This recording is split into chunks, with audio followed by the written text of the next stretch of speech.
Miliano Jonathans, winger Vitesse yang berprospek cerah dinaturalisasi Timnas Indonesia, 20 tahun, 19 caps Eredivisie, berdarah kental Depok. Ini kejutan lagi dari PSSI dan happy banget gue. Gila, gue bilang ini semakin mewah timnas kita ini. Jadi itu adalah langkah positif dan lagi-lagi jurus jitu dari PSSI ini teruji. Ini yang bikin keren lagi adalah persaingan di posisi sana semakin ketat dan ini semakin bagus sebenarnya untuk timnas Indonesia. Ya, menjadi incaran bagi PSSI untuk putaran ketiga. Siapa mereka? Ya tentunya kita akan menunggu dengan sabar. Tapi ya sekarang waktu berjalan terus. Tapi soal siapa sosok yang akan datang itu yang menjadi misteri sampai saat ini, yang kita akan menunggu aja nanti. Tapi PSSI harus ngebut, harus cepat. Kalau sudah Agustus ini kan agak ya ketar-ketir juga. Apakah mereka punya waktu yang pas? Ya. Satu lagi pemain keturunan kelahiran Belanda yang mempunyai prospek cerah untuk dinaturalisasi Timnas Indonesia. Dia adalah Miliano Jonathans, winger SBV Vitesse Arnhem. Miliano Jonathans lahir di Arnhem, Belanda, pada 5 April 2004. Usianya baru 20 tahun. Namun, ia telah 20 kali bermain di Eredivisie atau kasta teratas Liga Belanda. Darah Depok, Jawa Barat, mengalir kental dalam tubuh Miliano Jonathans. Sebab, neneknya berasal dari kota belimbing itu, konon, keluarganya dulunya tinggal di Jalan Pemuda, Kecamatan Pancoran Mas, dekat Stasiun Depok atau yang lebih populer dengan Stasiun Depok Lama. Cerita Miliano Jonathans, keluarga saya sudah pernah ke Indonesia dan mereka sangat menyukainya di sana. Mereka juga mengunjungi keluarga ayah saya di Depok dan menurut mereka itu sangat menyenangkan, ujar Miliano Jonathans dinukil dari Transfermarkt Indonesia. Saya sudah pernah ke Indonesia saat saya masih sangat kecil. Tapi untuk saat ini saya berharap bisa segera mengunjungi Indonesia kembali. Nenek dari ayah saya berasal dari Depok dan kemudian pindah ke Belanda. Dia sangat jago memasak. Keluarga saya mengunjungi keluarga kami di Depok bulan lalu, dan mereka menceritakan tentang sejarah nama keluarga kami. Keluarga saya merasa ini sangat menarik. Sungguh luar biasa bisa belajar lebih banyak tentang sejarah keluarga kami, ungkapnya.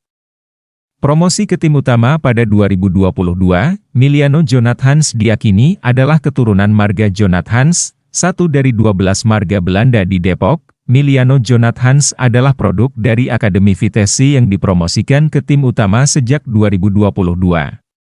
Namun, karena masih muda, ia lebih banyak turun di Liga Belanda U21 bersama tim U21. Pada musim lalu, Miliano Jonathans mencatatkan 7 penampilan bersama Vitesse di Eredivisie Plus Piala Belanda dengan total 119 menit di lapangan. Cedera ACL, ada penyebab mengapa jumlah penampilannya tidak terlalu banyak.